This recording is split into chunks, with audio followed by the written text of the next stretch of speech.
Herzlich willkommen hier zurück auf dem Gear Reference Kanal. Heute verschlägt es uns zurück in die 80er Jahre. Und zwar habe ich hier ein Modell der Eagle Harris Load Bearing Assault Vest oder meistens nur Harris Assault Vest genannt, die ihren Ursprung hat in den 80er Jahren, als die Natick Laboratories, das ist die Einrichtung, die an Ausrüstung, Verpflegung und so weiter für das US-Militär forscht, arbeitet und entwickelt. Und zwar ist das im Groben der gleiche Aufbau, der damals ein Prototyp war für die Load Bearing Vest, die dann später die klassische Load Bearing Vest oder Tactical Load Bearing Vest, wie sie dann später die Bezeichnung hatte, im gesamten Militär eingeführt wurde. Das Grunddesign unterscheidet sich aber deutlich von dem, was dann später eingeführt wurde, aber es gibt ein paar Fotos, die auch die Weste aus der Natick-Fabrik im Feld zeigt bei der Erprobung. Die sind in kleinen Stückzahlen ausgegeben worden. Es gibt da verschiedene Unterschiede, was Verschlüsse angeht und so weiter. Und diese sah auch auf jeden Fall Einsatz im Ersten Golfkrieg. Nochmal als kleine Information, gebaut wurde die Weste in Oliv, Woodland und Schwarz. In Schwarz ist sie zum Beispiel zu sehen bei bolivianischen Kräften im Drogenkrieg. Die wurden dann wahrscheinlich durch die Amerikaner geliefert zur Unterstützung. Und ansonsten in Woodland gut noch zu finden am Anfang vom Global War on Terror, gerade in Afghanistan. Verschwindet so ab 2003, 2004, in der Zeit, wo mehr Schutzweste getragen wird und diese Weste eigentlich nicht die Möglichkeit besitzt, sich jedem Schutzwestenmodell anzupassen. Sobald eine Schutzweste ein bisschen mehr aufträgt, ein bisschen größer ist, passt das leider mit der Weste nicht mehr. Ansonsten hat die Firma London Bridge Trading auch nochmal diese Weste kopiert und hat die auch damals in einer kleineren Serie wahrscheinlich auf den Markt gebracht. Ist ultra selten zu finden, habe ich auch nur einmal in einem eBay-Artikel gesehen, dass eine dort abgebildet war mit LBT-Label.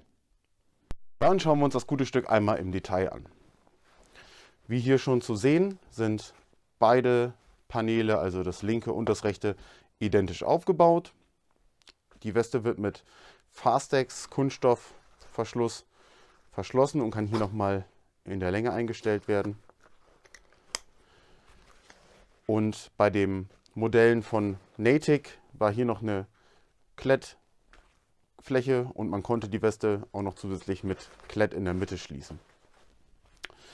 Vom Aufbau her haben wir 4 Doppel M16 Magazintaschen. Diese werden verschlossen und geöffnet mit Klett und oder Druckknopf. Wir haben hier 2 kleine Mehrzwecktaschen. Da passt gerade noch so, hier habe ich mal ein kleines Taschenmesser, um die Größe zu zeigen. So ein kleines Taschenmesser rein. Also von der Größe würde vielleicht dann noch funktionieren eine kleine Taschenlampe, wie damals die alten Surefire-Modelle oder eine kleine Mini-Maglite. Aber ansonsten bietet diese Tasche relativ wenig Platz. Dann haben wir weiter unten die 2 Splitter-Handgranatentaschen mit Druckknopf zu öffnen und zu schließen. Wie man das auch von den Tactical Load Bearing Vests, die Standard eingeführt wurde, kennt, ist es ja ziemlich identisch. Dann haben wir hier die Mehrzweck- bzw. MG-Munitionstasche für die SAW Squad Automatic Weapon, damals das M249. Und natürlich passt hier auch gut 7,62 gegurtete Munition rein für, was damals noch war, primär das M60. Die Besonderheit bei dieser Tasche ist, dass wir vorne und hinten nochmal Stellen haben, um Alice-Material, also zusätzliche Taschen, außen anzubringen. Nehmen wir die Schultergurte. An den Schultergurten haben wir auch wieder Alice-Verbindungspunkte. Beide sind genau gleich aufgebaut. Hier hinter kann nochmal was durchgeführt werden. Hier kann dann nochmal so eine First Aid, Kompasstasche, was auch immer angebracht werden. Und im oberen Bereich haben wir nochmal einen D-Ring, um irgendwas mit Schnur zu sichern oder gegebenenfalls auch nochmal ein Kabel oder sowas durchzuführen. Der Innenbereich der Weste ist unspektakulär.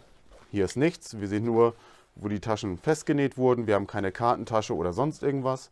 Aber wir sehen im unteren Bereich noch den Halter für den Gürtel. Was ich vorhin auch schon an dem Modell von 93 gezeigt habe, da ist vorne noch der Knopf nicht verdeckt. Später hat Eagle das immer gemacht. Hier bei dieser Version von 97 wurde das dann schon so abgeändert.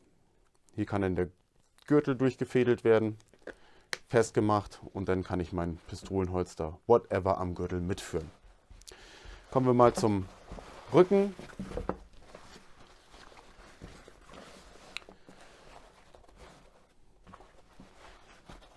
Da sehen wir die untere Rückenplatte, hier die Verstellmöglichkeiten.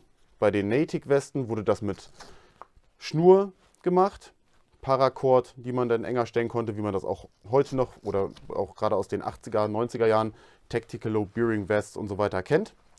Unten wieder ein Verbindungsfeld für weitere Alice-fähige Ausrüstung.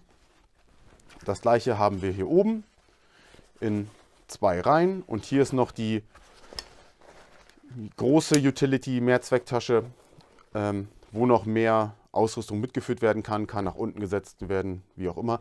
Die fehlt mir leider beim Modell von 93. Hier ist sie dabei und ist auch mit Alice am Rückenteil befestigt. Machen wir noch mal schnell ab, dann sieht man das auch noch mal.